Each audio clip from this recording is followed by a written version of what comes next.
स्वागत है मित्रों आप सबका। अगर मेरा एक्सप्लेनेशन पसंद आ रहा है तो कमेंट करके जरूर बताना, और जिन्होंने भी इस कहानी का पिछला भाग नहीं देखा पहले देख लो। अब कहानी में देखेंगे यॉन स्टोरी बुक वर्ल्ड में राक्षस राज विलेन यॉन का किरदार निभाते हुए अपने राक्षसी महल के अंदर यॉन आता है, और जैसे ही यॉन अपने महल के अंदर आता है उसके सारे राक्षस स्टूडेंट यॉन के सामने झुककर कहते हैं कि हमारे राक्षस राज हमारे मास्टर आ गए। यहाँ यॉन हमसे कहता है कि हेलो जी, जैसा कि आप सबको पता ही है कि मैं स्टोरी बुक सिस्टम का एम्प्लॉय हूँ, जो फिलहाल एक हीरो विलेन स्टोरी बुक जिसका पूरा नाम है तलवार आया पहाड़ और समुद्रों को चीरते हुए, इस स्टोरी बुक में एक महान विलेन यॉन का किरदार निभा रहा हूँ। और फिलहाल मैं हीरो का मास्टर का किरदार निभाकर मुझेन को हर एक खतरे से बचाकर उसे उसका लाइफ का दिशा दिखाकर मैं अपने विलेन के किरदार में वापस आ चुका हूँ, और मैं विलेन गिरी अच्छे से कर रहा हूँ। खैर उसके बाद यॉन बहुत ठाठ से अपने महल के अंदर जाने लगता है, और यहाँ हम यॉन के एक वफादार स्टूडेंट को देखते हैं जिसका नाम है योई, और वो तेनकोई सेक्ट से बिलोंग करता है।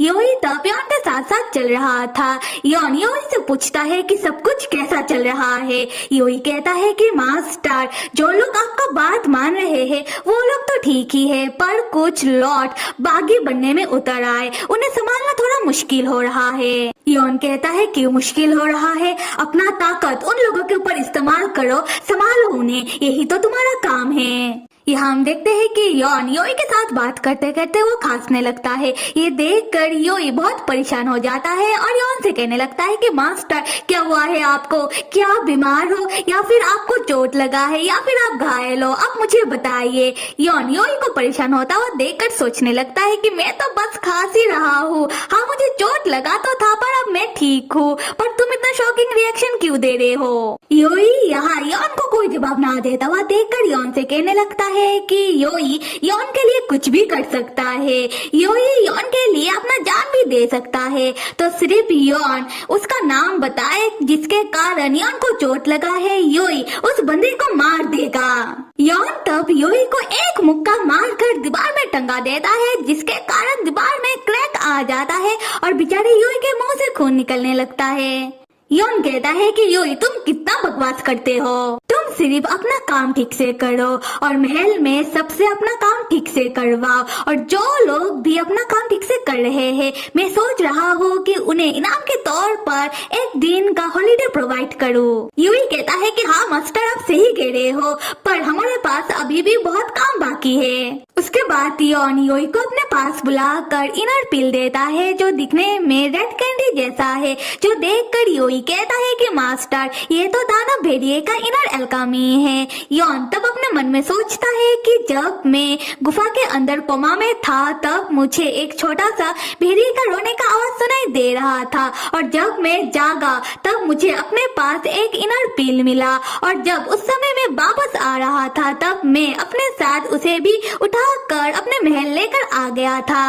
मैं क्या करता, मेरा दिल बहुत ही नरम है। तब यॉन देखता है कि योई इनर एल्कामी को गौर से देखने के बाद उसे खा लेता है। ये देखकर यॉन योई से कहता है कि योई तुमने बिना सोचे समझे इस एल्कामी को खा लिया, अगर इसमें जहर होता तब तुम क्या करते? योई कहता है कि मास्टर ये तो आपने मुझे इनाम के तौर पर दिया है ना, तो इसमें इतना सोचना और समझना किया। ऐसे भी आप मेरे मास्टर हो, आप मुझे जो भी दोगे वो मैं ऐसे ही ले लूंगा। उसके बाद यॉन अपने कमरे की ओर जाने लगता है। योई यॉन को जाता हुआ देखकर कह रहा था कि मैंने सुना है हमारे राक्षस राज मेरे मास्टर बहुत समय पहले कहीं चले गए थे और मिल नहीं रहे थे। मुझे भी जानना है कि मास्टर कहाँ गए थे और कर क्या रहे थे। उसी वक्त योई के सर में तेज दर्द शुरू हो जाता है, और योई के आंखों के सामने कुछ विजन आने लगती है, जहाँ योई देखता है छोटा दानव भेड़िया, छोटा मुंह चैन और यॉन की पहली मुलाकात को, और यॉन और छोटा मुंह चैन की एक साथ बिताया हुआ कुछ पल को।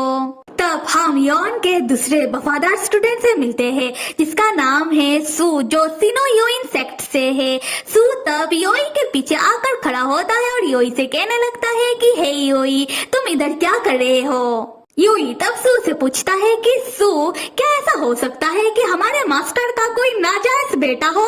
ये सुनते ही सू बहुत ही शॉकिंग रिएक्शन देती है और यहाँ पर मैं बता दूं कि सू का एक तरफा क्रश है यॉन। अगले सीन में हम देखते हैं कि यॉन को थोड़ा सा भी चैन नहीं है क्योंकि उसे करना पड़ रहा है खूब सारा काम, जहाँ कभी योई खूब सारा दस्तावेज ले आकर यॉन को देता हुआ कह रहा था कि मास्टर आपकी कृपा से हमारा साम्राज्य चारों ओर फैल रहा है, इसलिए हमारा काम भी बढ़ गया है। तो कभी सू यॉन के पास आकर कह रहा था कि मास्टर सुनिए ना, नेक्स्ट मंथ आपका सक्सेशन सेरेमनी है तो टाइम पर आ जाना, ठीक है? यॉन कहता है ठीक है। और यहाँ हम देखते हैं कि और कुछ समय बीत जाता है और यॉन अभी भी अपना काम पर लगा हुआ था।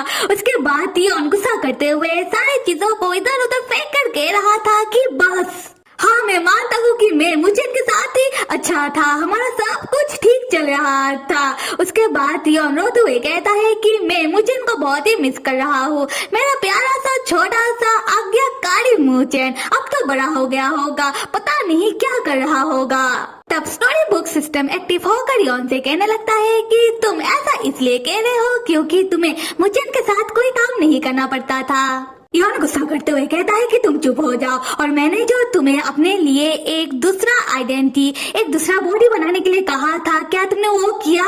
स्टोरी बुक सिस्टम तब यॉन को अपना दूसरा आइडेंटिटी, दूसरा बॉडी दिखाते हुए कहता है कि हाँ भाई मैंने कर लिया है और मैंने तुम्हारा दूसरा किरदार के लिए स्क्रिप्ट भी तैयार कर लिया है और तुम्हारा दूसरा किरदार का नाम है डॉक्टर संग। यॉन तब शैतानी हंसी हंसते हुए कहता है कि तुमने अच्छा किया, एक बार मैं अपना राक्षस राज का काम कर लूं, उसके बाद मैं अपना दूसरा बॉडी, दूसरा आइडेंटिटी के साथ अपने हीरो के ऊपर नजर रखने के लिए जाऊंगा और ये सब मैं अपना मिशन कंप्लीट करने के लिए कर रहा हूँ। अगला सीन 1 महीने बाद का दिखाया जा रहा है जहां हम विलेन यॉन को देखते हैं। यॉन अभी अपना दूसरा बॉडी, अपना दूसरा आइडेंटिटी डॉक्टर संग के गेटअप में फूजी कैपिटल आकर रहना शुरू कर दिया है क्योंकि जिनमिन ईस्ट के साइड में है और फूजी ही एकमात्र गेट है ईस्ट, नॉर्थ, वेस्ट या फिर साउथ में जाने के लिए। और जब तक यॉन डॉक्टर संग बना हुआ है हम यॉन को संग ही बुलाएंगे, ठीक है?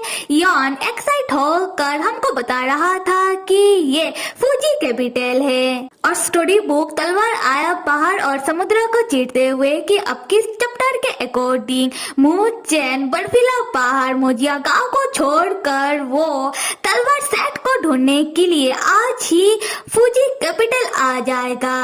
और यहाँ पर बहुत सारे प्लेस और बहुत सारे सेक्ट मौजूद है।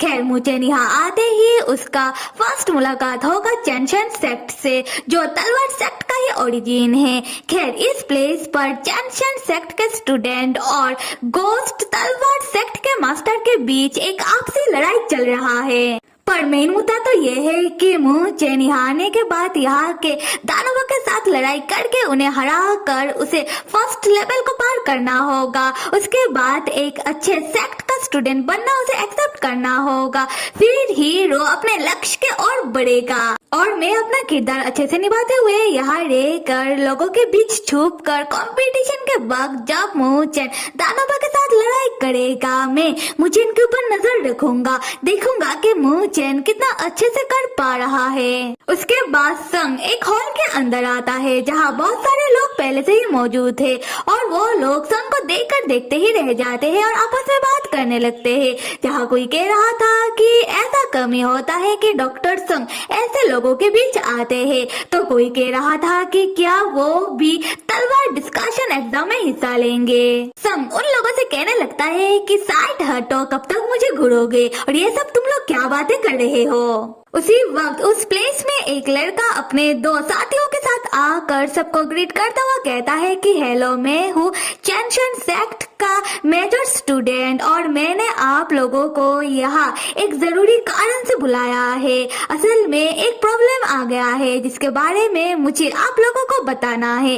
आप लोगों ने तो सुना ही होगा कि एक मिस्टीरियस आदमी जिसको सब गोस्ट तलवार सेट का मास्टर बुलाते हैं जो लोगों के ऊपर हमला करवा रहा है, स्पेशली मॉन्क के ऊपर जो तलवार को ऐसे अस्त्र इस्तेमाल करते हैं। तो तो मैं आप लोगों से यही कहूंगा कि मुझे आप लोगों का साथ चाहिए और आप सब एक साथ पार्टिसिपेट करो, वरना अच्छा नहीं लगेगा। दूसरी तरफ हम संग को देखते हैं जो एक कोने में जाकर बैठ जाता है और सोचने लगता है कि ये बहुत ही जरूरी चीज है, मुझे इनको यहाँ होना चाहिए था। अगले सीन में हम हीरो हैंडसम से मुचेन को देखते हैं जो फूजी आ गया है और एक छोटे से रेस्टोरेंट में बैठकर अपने लिए खाना ऑर्डर करता है। उसके बाद रेस्टोरेंट के मालिक से पूछता है कि सुनिए भाई साहब, क्या आपको तलवार सेक्ट कहाँ है पता है? वो आदमी कहता है कि क्या तलवार सेक्ट, ऐसे तो फूजी ही सिर्फ एक ही गेट है साउथ, नॉर्थ, ईस्ट और वेस्ट में आने के लिए, तो इधर ही किधर होगा, मुझे माफ करना, मुझे नहीं पता। उसके बाद हम मोचन को देखते हैं जो रास्ते में चलते हुए हर किसी से पूछ रहा था कि क्या किसी को पता है तलवार सेक्ट में जाने का रास्ता, या फिर क्या किसी को तलवार सेक्ट के बारे में कुछ पता है। पर सारे लोग मोचन को मना किए जा रहे थे कि उन्हें नहीं पता। मोचन खड़े होकर सोचने लगता है कि अब मैं क्या करूं, शायद यहाँ के लोगों को कल्टीवेशन के दुनिया के बारे में उतना मालूमात नहीं है। उसी वक्त एक औरत मोचन के पास आती है और मोचन से कहने लगती है कि नौजवान, क्या तुम कुछ ढूंढ रहे हो और तुम्हें नहीं मिल रहा, तो सामने ही एक हॉल है, वहाँ तुम्हें बहुत ज्ञानी लोग मिल जाएंगे, तो तुम उनसे जाकर पूछ सकते हो। मोचन उस औरत को थैंक्स कहता है। वो औरत मोचन से कहती है कि चलो मैं भी तुम्हारे साथ उस हॉल के अंदर चलती हूँ। मोचन तब अपना तलवार को कस के पकड़ लेता है और सोचने लगता है कि क्या अजीब बात है, ये औरत भी मेरे साथ हॉल के अंदर क्यों आना चाहती है। तो फिर मेरे प्यारे मित्रों, कहानी को आगे देखने के लिए लाइक जरूर करना, साथ में सब्सक्राइब और साथ में कमेंट करके जरूर बताना कि आप लोगों को कैसा लग रहा है। Till then stay with me and see you.